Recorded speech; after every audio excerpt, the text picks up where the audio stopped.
Hello students, this is RP Singh. Welcome to this channel learn maths with RP Singh. आज इस video में directorate of education के द्वारा provide कराई गई क्लास 8th मैथमेटिक्स की वर्कशीट नंबर 33 लेते हैं। इसका टॉपिक है terms, factors and coefficient of expressions. Algebraic expressions होते हैं, उसमें टर्म्स होते हैं, उनके फैक्टर्स होते हैं, फैक्टर में वेरिएबल और कॉन्स्टेंट होते हैं। Algebraic expressions has one or many terms. एक एल्जेब्रिक एक्सप्रेशन में एक टर्म या उससे ज़्यादा टर्म हो सकती हैं। Terms are separated by the sign plus और माइनस। टर्म को हम प्लस साइन या माइनस साइन से सेपरेट करते हैं।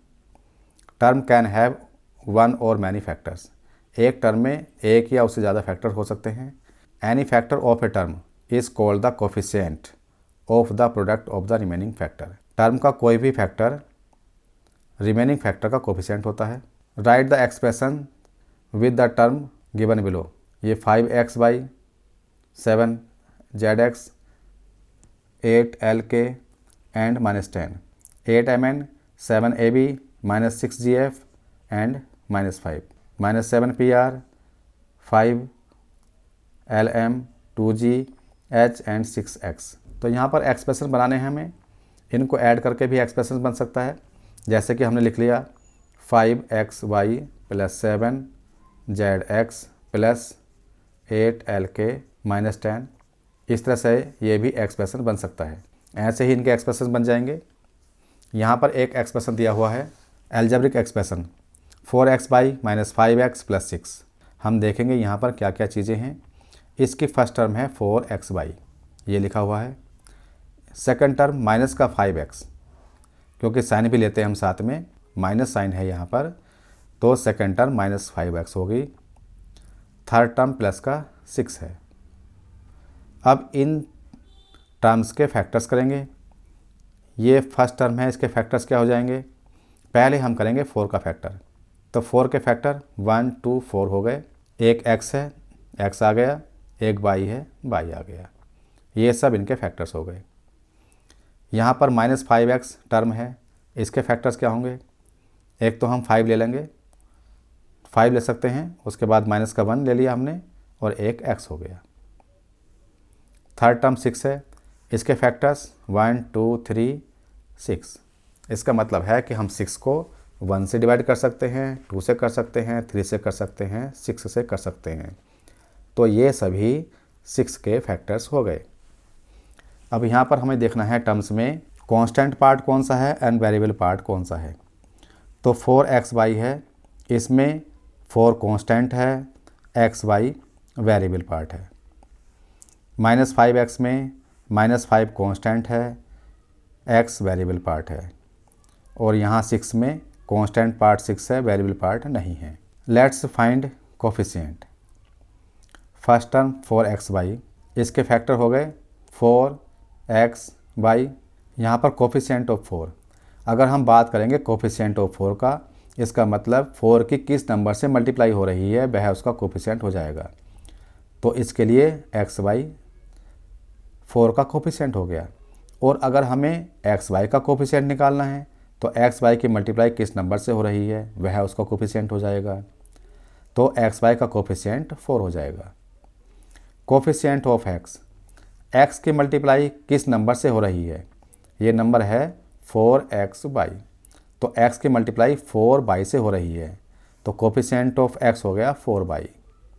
और अगर हम निकालना चाहते हैं कोफिशिएंट ऑफ y, तो हम देखेंगे 4xy में y की मल्टीप्लाई किस नंबर से हो रही है। तो y की मल्टीप्लाई 4x से हो रही है, इसलिए कोफिशिएंट ऑफ y हो गया 4x। Factorise the term given below. इन टर्म्स को फैक्टराइज करना है। Write the constant part in the term given below. इनमें कांस्टेंट पार्ट निकालना है। Write the variable part in the term given below. इनमें वेरिएबल पार्ट निकालना है। तो पहले हम देखते हैं कि factorise the term given below. इसको हम लिख सकते हैं 12 × x × y, 20 को 20 × a × b, 17hg 17 × h × g। इस तरह से ये 50 × x × v × z। यहाँ पर -40 × m × n। यहाँ पर 24 × x² × ये y। और यहाँ पर 15 × f × g × h। जो ये वेरिएबल हैं इनको भी हम फैक्टराइज कर सकते हैं। जो कांस्टेंट है इनको फैक्टराइज कर सकते हैं। जैसे कि 15 है तो 15 मतलब 3 × 5, ये अलग हो गया। और अगर हमें इस तरह से फैक्टर लिखने हैं, फैक्टर ऑफ फर्स्ट टर्म जैसे यहाँ पर लिखा हुआ है, तो अगर हम टर्म कोई सी भी टर्म लेते हैं, मान लीजिएगा ये 12xy है, तो इसके लिखेंगे तो 12xy को हम 12 को हम 1 से डिवाइड कर सकते हैं, 2 से भी कर सकते हैं, 3 से कर सकते हैं, 4 से, 6 से, 12 से डिवाइड कर सकते हैं और x आ जाएगा तथा y आ जाएगा। तो अगर हम इस तरह से लिखेंगे तो ये इसके फैक्टर्स हो जाएंगे। Right the constant part in the term given below. इनमें कांस्टेंट पार्ट देखना है, तो जो नंबर होते हैं वह कांस्टेंट पार्ट होता है। तो यहाँ पर 23 आ गया, यहाँ पर 12, यहाँ पर नंबर नहीं लिखा हुआ है, इसका मतलब -1 होगा। यहाँ पर 79 के है तो कांस्टेंट पार्ट 79, यहाँ पर कांस्टेंट पार्ट 15, यहाँ पर कांस्टेंट पार्ट 9, यहाँ पर कांस्टेंट पार्ट 18 और यहाँ पर कांस्टेंट पार्ट 72 होगा। Right the variable part in the term given below. Variable क्या है यहाँ पर? ए एस डी तीनों ही वेरिएबल हैं। यहाँ पर बी एन एम ये वेरिएबल हैं, यहाँ पर पी क्यू वेरिएबल हैं, यहाँ पर एफ जी एच वेरिएबल, यहाँ पर जे के वेरिएबल, यहाँ पर एक्स वाई जेड वेरिएबल, यहाँ पर पी क्यू आर ये वेरिएबल हैं। Let's find coefficients.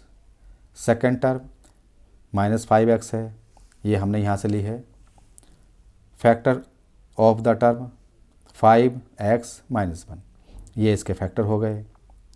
Coefficient of -1 का कोफिशिएंट क्या होगा यहाँ पर? इसका मतलब ये है कि इसमें -1 की कैसे मल्टीप्लाई हो रही है, -1 की मल्टीप्लाई किस नंबर में हो रही है। तो यहाँ इसको हम लिख सकते हैं कि -1 × 5x। तो कोफिशिएंट ऑफ -1 हो गया ये 5x, -1 की मल्टीप्लाई 5x में हो रही है तो 5x आ जाएगा। और अगर हमें निकालना है कोफिशिएंट ऑफ 5, तो इसके लिए हम देखेंगे -1 × 5 × x, ये टर्म है -5x, तो 5 की मल्टीप्लाई किससे हो रही है? इस 5 की मल्टीप्लाई इन दोनों से हो रही है, मतलब ये आ गया -x। तो कोफिशिएंट ऑफ 5 हो गया -x। अब ये वर्कशीट पूरी हो चुकी है। अगर ये वीडियो आपको अच्छी लगी हो तो इसको लाइक करें, शेयर करें, चैनल को सब्सक्राइब करके बेल आइकन प्रेस कर लें, जिससे कि आगे आने वाली वीडियोस के नोटिफिकेशंस आपको मिलते रहें। Thank you, thanks for watching this video.